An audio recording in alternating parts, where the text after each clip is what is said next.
Good morning student. आज हम अध्याय 16 प्राकृतिक संसाधनों का संपोषित प्रबंध के बारे में पढ़ेंगे।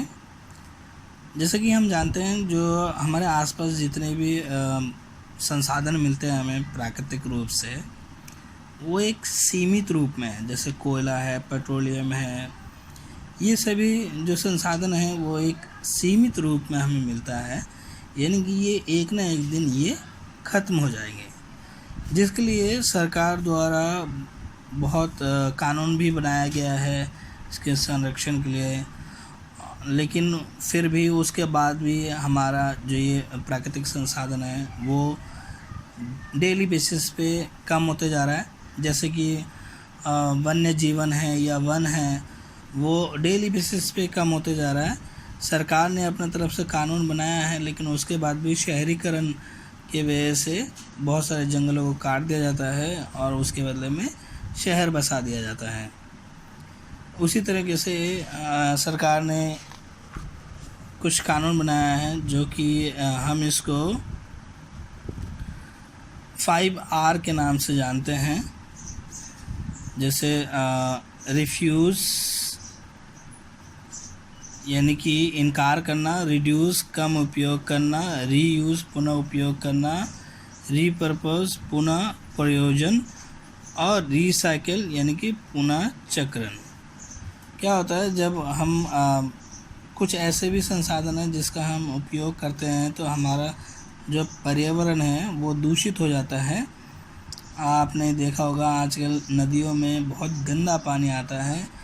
क्योंकि हमारे जो आसपास में जो फैक्ट्रीज़ होती है या हमारे घरों में जो प्लास्टिक के जो चीज़ें आ रहे हैं वो हम नालों में फेंक देते हैं। नाले से नदी में जाता है और नदी से पूरे जगह फैल जाता है, तो जिसकी वजह से पानी भी ख़राब हो रहा है, हमारी ज़मीन भी ख़राब होती है। अगर हम प्लास्टिक की चीज़ें अगर फेंक देते हैं ज़मीन पे तो हमारी ज़मीन भी ख़राब हो जाती है। प्लास्टिक एक ऐसा प्रोडक्ट है जिसको गलने में बहुत ज़्यादा टाइम लगता है। तो इसके लिए सरकार ने ये 5R बनाया है: रिफ्यूज़, रिड्यूस, रीयूज़, रीपर्पस और रिसाइकिल।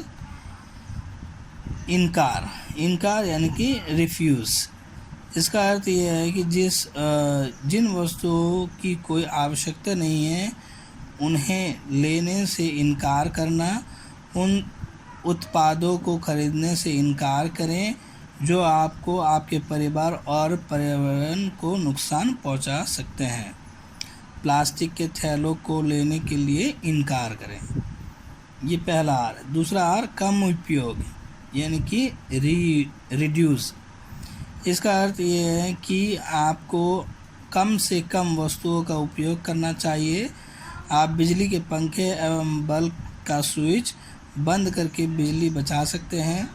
आप टपकने वाले नल की मरम्मत करके जल की बचत कर सकते हैं। आपको आहार व्यर्थ नहीं करना चाहिए। क्या आप कुछ अन्य वस्तुओं के विषय में सोच सकते हैं जिनका उपयोग हम कम कर सकते हैं? तो इस तरीके से रिड्यूस यानी कि कम उपयोग भी करना चाहिए, क्योंकि अगर हम ज़्यादा से ज़्यादा अगर वस्तुओं का उपयोग करेंगे तो वो भावी पीढ़ी के लिए नहीं बचेगा।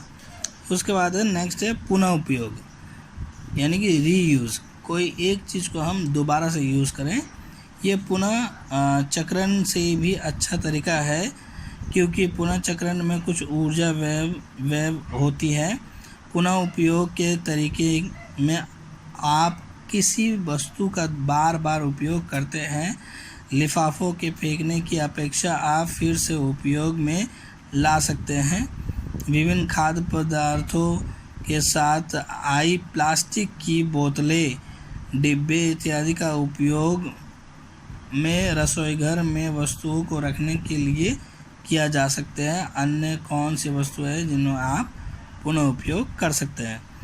जैसे कि मान लीजिए अगर आपके घर में तेल का कनस्तर आया है तो आप उस तेल के कनस्तर को बिना फेंके आप उसी में ही कोई दूसरा वस्तु रख सकते हैं। ये होता है आपका पुनः उपयोग। पुनः प्रयोजन, इसका अर्थ यह है कि जब कोई वस्तु जिस उपयोग के लिए बनी है जब उस उपयोग में नहीं लाई जा सकती है तो उसे किसी अन्य उपयोगी कार्य के लिए प्रयोग करें। उदाहरण के लिए टूटे फूटे चीनी मिट्टी के बर्तनों में पौधे उगाना। तो आप पुनः प्रयोजन भी कर सकते हैं, यानी कि जिस काम के लिए कोई वस्तु लाए थे वो काम नहीं हुआ तो दूसरे काम में उपयोग कर लिया। पुनः चक्रण, इसका अर्थ यह है कि आपको प्लास्टिक, कागज़, कांच, धातु की वस्तुएं तथा ऐसे ही पदार्थों का पुनः चक्रण करके उपयोगी वस्तुएं बनाना चाहिए।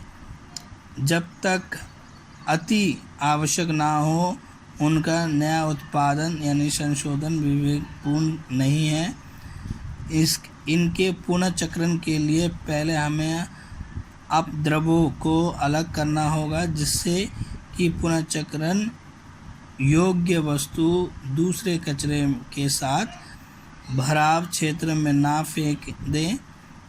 क्या आपके गांव, कस्बे अथवा नगर में ऐसा कोई प्रबंध है जिससे इन पदार्थों का पुनर्चक्रण किया जा सके?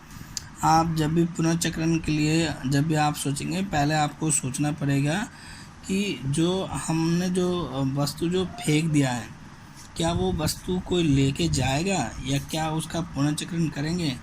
ये सोच के ही हमें कोई वस्तु बाहर रखना चाहिए, क्योंकि अगर हम उस वस्तु को बाहर ऐसे ही फेंक देंगे तो वो मिट्टी को भी ख़राब कर देगा। तो ये 5 R के बारे में मैंने आपको बताया है। इसको आपको ध्यान से सुनना है, पढ़ना है और याद भी रखना है। इस वीडियो में इतना ही। आगे के लिए हमारा नेक्स्ट वीडियो देखें।